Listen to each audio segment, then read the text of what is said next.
到台北市的衡阳路，伫当地排打超过30年的一对老翁婆，昨下晡2点外，被警察强行拖走。老翁婆是一日军粮。警方讲，这对老翁婆违规排打，这代管业者甲因苦劝真侪届，因拢无咧插嘴，所以双方冲突扭打。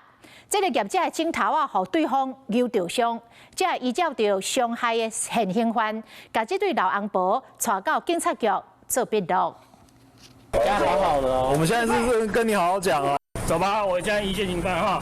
坐伫咧上班大楼头前的翁仔某，直直甲警察一直抗击，后尾嘛是互带去咧警察车顶。阿爽看到翁婿要互带走，赶紧揪伊的手，四人就安尼伫咧大路 QQ 闹闹。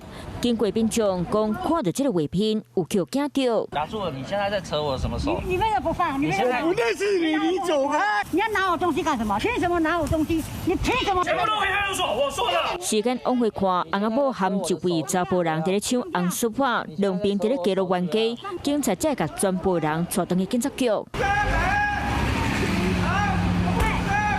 昨下晡2点外，阿爽伫咧台北市华林街上班，违规挂万年流伫咧卖，受委托省内代管业者当手甲万年流摕落来，佮叫翁仔某抢过来。规定省内业者倒手的手指头乌切着伤，警察以妨害现行犯将翁仔某2人移送侦办。那个不能摆啊，那个不是他的啊，对不对？无条件给他用20-30年的，都没有给他收钱，也没有管理费。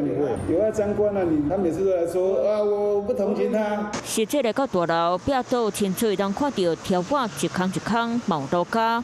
附近的民众讲，翁仔某2人排打到准拄煞，佮家己伫咧壁倒顶铁规抗万年历，申诉真久，就要叫监管处依法撤掉。长期以来都是侵占别人的土地，那甚至在没有地主同意的情况下，他甚至在地面上摆摊，包括人行道摆摊啊，一些行人的一些通行安全，原本的屋主一直损失他们的租金收益，因为这几年下来至少损失个500-600万。翁仔某2人安怎甲口劝，嘛是唔听话，想要到这边发生冤家烧量，含厝边头尾嘛拢看袂做。Hello， 我是林明瑞。想要抢先掌握最及时的新闻资讯吗？赶快订阅、按赞、开启小铃铛，锁定我们华视新闻的 YouTube 频道。